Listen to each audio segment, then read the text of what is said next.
ఒక్కసారి cell phone పోయిందా కథం, ఇక మళ్ళీ ఆ ఫోన్ దొరకదని డిసైడ్ అవుతుంటాం. ఆ ఫోన్ పైన ఆశలు విడిచిపెట్టుకుంటాం. ఎందుకైనా మంచిదని చివరి ప్రయత్నంగా పోలీస్ స్టేషన్లో కంప్లైంట్ ఇస్తాం. పోలీసులు కూడా ఏదో కంప్లైంట్ తీసుకుంటారు తప్ప సీరియస్గా తీసుకోరని భావిస్తుంటాం.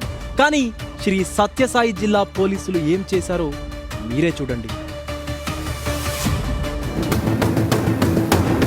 శ్రీ సత్యసాయి జిల్లా పోలీసులు పోగొట్టుకున్న చోరీకి గురైన మొబైల్ ఫోన్లను రికవరీ చేశారు. అత్యాధునిక టెక్నాలజీతో central equipment identity register portal సహాయంతో సైబర్ క్రైమ్ స్థానిక పోలీసులు పోయిన ఫోన్లను సమర్థవంతంగా కనిపెట్టారు. ఆ ఫోన్లు ఎవరి దగ్గరున్నాయో గుర్తించి వారి దగ్గర నుంచి స్వాధీనం చేసుకున్నారు. తిరిగి బాధితులకు జిల్లా ఎస్పీ సతీష్ కుమార్ చేతుల మీదుగా అప్పగించారు.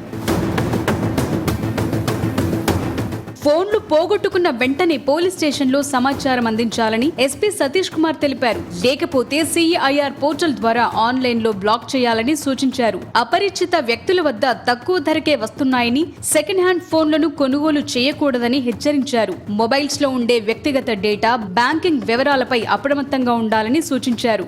టోటలీ 160 మొబైల్స్ మన రికవరీ చేయడం జరిగింది. కొన్ని మొబైల్స్ ప్రజలు ప్రాపర్గా చూడకపోవడం వల్ల మిస్ అయినప్పుడు నుంచి దొంగతనం జరిగి వెళ్ళినది. ఇలాంటి రకరకాల విధంగా మొబైల్ మిస్ అయిన 160 మొబైల్స్ని ఈరోజు డిస్ట్రిబ్యూట్ చేస్తున్నాము. మొబైల్కి కొనుక్కున్న ఆ బాక్స్ డీటెయిల్స్, IMEI నంబర్ ఇది కూడా ఖచ్చితంగా మీకు తెలియాలి. ఒకవేళ నాకు రిజిస్టర్ చేయడం రాలేన పక్షంలో పక్కన ఉన్న పోలీస్ స్టేషన్ని మీరు అప్రోచ్ అయ్యారంటే మేమే దాని సిఐఆర్ పోర్టల్లో రిజిస్టర్ చేస్తాం. పోయిందనుకున్న ఫోన్, ఇక దొరకదని ఆశలు విడిచిపెట్టుకున్న ఫోన్ పోలీసులు తిరిగివ్వటంతో బాధితుల సంతోషం అంతా ఇంత కాదు. వేగంగా స్పందించి తమ ఫోన్లను రికవరీ చేసి ఇచ్చిన ఎస్పీ సతీష్ కుమార్ తో పాటు పోలీసు సిబ్బందికి బాధితులు ప్రత్యేక కృతజ్ఞతలు తెలిపారు.